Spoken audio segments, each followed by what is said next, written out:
مفيش مشكله عندنا، والامور ابتدت تتحل كلها لصالح النادي. زي ما وقفنا ودعمنا النادي وقدرنا نقف قدام الناس كلها، وابتدت المنظومه تتغير. فاللي احنا عايزينه مش ان احنا ما بنلعبش، لا، اللي عايزينه ان المنظومه تبقى فيها تكافؤ فرص. ودلوقتي ابتدى يتم. ادي اتحاد الكره بيحقق مع الحكام، وعامر حسين مش موجود، وكل حاجه مظبوطه. فابتدوا يتحركوا. لولا اللي احنا عملناه ما كانش الامور هتتحرك. بقالنا 20 سنه مش موجود الكلام ده خالص. فالحمد لله ان ربنا اكرمنا وقدرنا نقف وقفه هزت الوسط الرياضي كله وزي الفل. يعني يا كابتن حسين كده، يعني طلبات الزمالك هيتنفذ قبل ما نخوض المباراة إن شاء الله؟ اللي ايه يا فندم؟ اللي هي الأربع مطالب اللي الزمالك طلب بيهم اللي هم ايه يا فندم؟ نعم؟ اللي هم ايه؟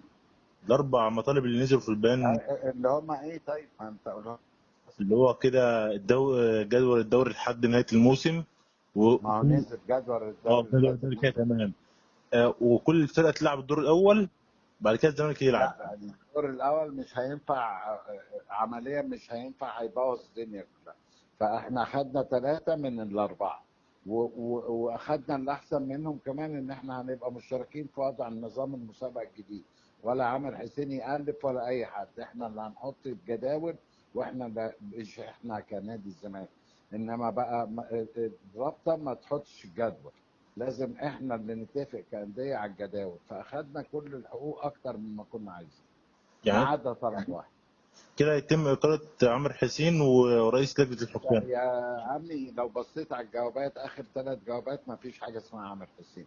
فمش هيتم. هو مش موجود اصلا. حضرتك احنا كده هنلعب ماتش سيراميكا، ما لعبناش ليه ماتش الأهلي؟ طب ما هو يعني لو ما كناش عملنا كده ما كناش وصلنا لكده. انت عايز نبقى احنا كل سنه مضغوطين ونقعد نصوت ونعمل، ولا الدنيا تتظبط مره واحده؟ ده تتظبط مرة واحدة. زي الفل. يبقى توكل علالله وقول برافو عليكم. شكرا لحضرتك يا كابتن تحت حسين. امرك. مع ألف سلامة، مع ألف سلامة. الله